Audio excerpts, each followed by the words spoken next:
Alright lads, this is GeordieJedi here. Today we faced Swansea City at St James's Park. Funny enough, the boycott seemed to work better today than actually against Tottenham, which makes sense and it doesn't make sense at the same time if you actually think about it. Anyways, we lost 3-2. I suppose at least at the end we made it slightly interesting. Team that ran out was stupid as always. Back four was more or less the same, but we brought in Anita, a left back, which is kind of fair enough. He did sort of alright. He had to go up against Nathan Dyer, and he could have done better, but he's not a left back. You know, it's just something you have to accept. Then for some unknown reason, he took a beat off who, against Tottenham, I thought looked alright. Not brilliant, you know, but you know. Brought him off for Ryan Taylor. Ryan Taylor, who is a right back, of course, that makes perfect sense. Gutierrez is back. In fairness, Gutierrez looked alright today. He looked, as always, he looked like the one who's putting the effort in. I've never seen him have a lazy game. He might not have had the best game ever, but I've never seen him have a lazy one. And quite frankly, right now, if John Carver wants to get a win, that's precisely what he needs. Up front, Riviere, Perez. I'm happy with that actually.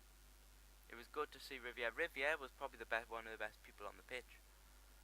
Maybe not towards the end because he did get taken off. But the point was that all the long balls, you know, he was winning every now and again. He helped set up the first goal for us, although the first goal came out of sheer blind luck in the end. But you know, Cabella was on.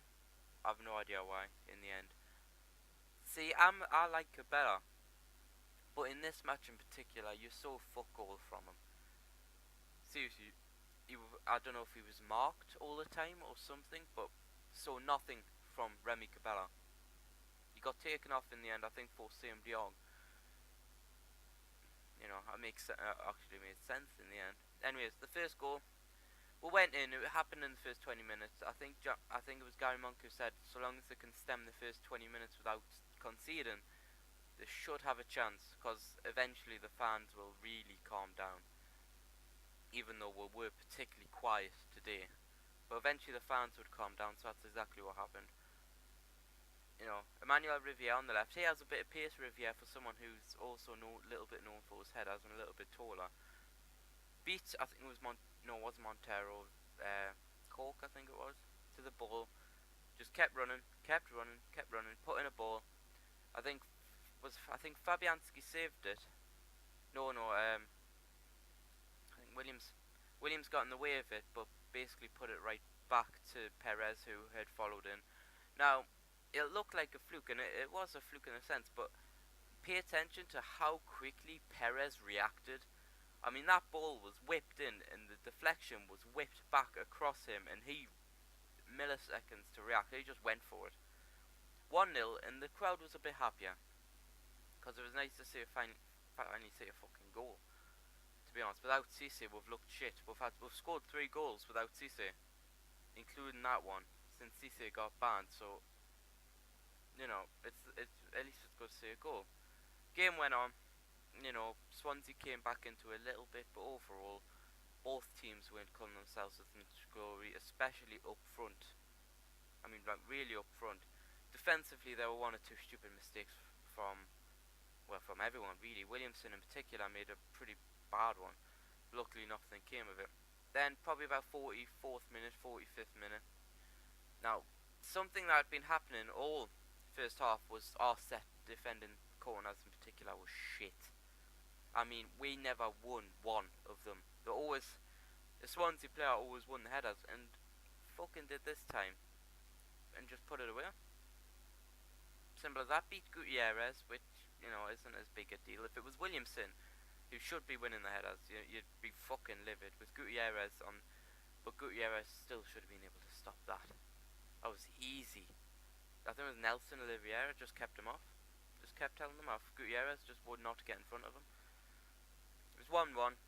Half time, as you can imagine, then the mood just dropped. Even though we're still on for a draw, the mood just went and just went dead. They came back out. Then, almost pretty much 2 minutes in, I think Gylfi Sigurdsson scored from what was a ball in from the left from Montero. He sort of went across to Nelson Olivier. He left it. He just let it run past, and Guild Sixton just passed it with his left foot into the bottom left-hand corner. Simple as you like. Came back out, you know. Game went on. Third goal. Well, basically, I can't remember the third goal. To be perfectly honest, it wasn't all that an interesting game. But anyways, I think it was Nelson Olivier again. No, it was Grimes. No, ball was basically. I remember what happened. This was the really stupid mistake from, I think it was Ryan Taylor actually. Give Sixton ball out on the right. Just kept running. Put it across between Williamson's leg. No fault on Williamson. He did everything he could to try to stop the cross. And it went. And Ryan Taylor could have swung and missed it, but it was kind of like Ryan Taylor thought either Crew was there or somebody else was there, and he left it. And it went to Grimes. You know, it was one of his second Premier League appearance. And he just put it away. Simple as you like. Game went on, not looking much better, because even Swansea weren't really backing off, even though they were 3-1 up. Then, Sam Dion came on for Cabela. Armstrong came on for Riviere, of course. We looked a little better because they seemed to back off. Sam Dion provided a little bit, I think, a little bit of class up front and a little bit of stability. You know, Perez had a couple of chances via Sam Dion. Sam Dion got the goal from a beautiful cross in from the left by Colback. It just went over Williams' head, but only just. And Sam Dion just volleyed it. And then this was about the 80th minute, so it made the last 6 seconds interesting. And as I say, personally, for next game against Leicester City, because it has to be said, we're now aiming for wins. The boycotts are interesting and the work, but it's getting to the point when I think we should start supporting the team, because we really look like we're going to get relegated.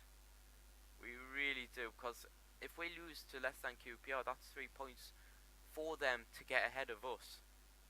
You know, even a draw would be something of note. Personally, I'd do one of two things. I'd play either like 4-4-2. Personally, I'd probably go diamond wide, but you know, with Sam Dion instead of Cabela, and Cabela on the left, because Cabela's been known to play on the left midfield. I think that'd be a match made in heaven with Riviere and Perez, because both them looked really good. And when Cisse gets back, you know, even better. Maybe probably against, I think QPR is probably back. I think that'd be pretty good, or best chance for a win, anyways. But you know, if you want to boycott, if you want to continue, I do not blame you one bit. Just, it's beginning to really look like we're going to get relegated. It was all well and good boycotting the game when we were boycotting the games when we looked safe, but other results have transpired when actually we were in serious danger here. This has been the GeordieJedi. Leave a like if you can, it really helps. Subscribe for more videos. May the force be with you.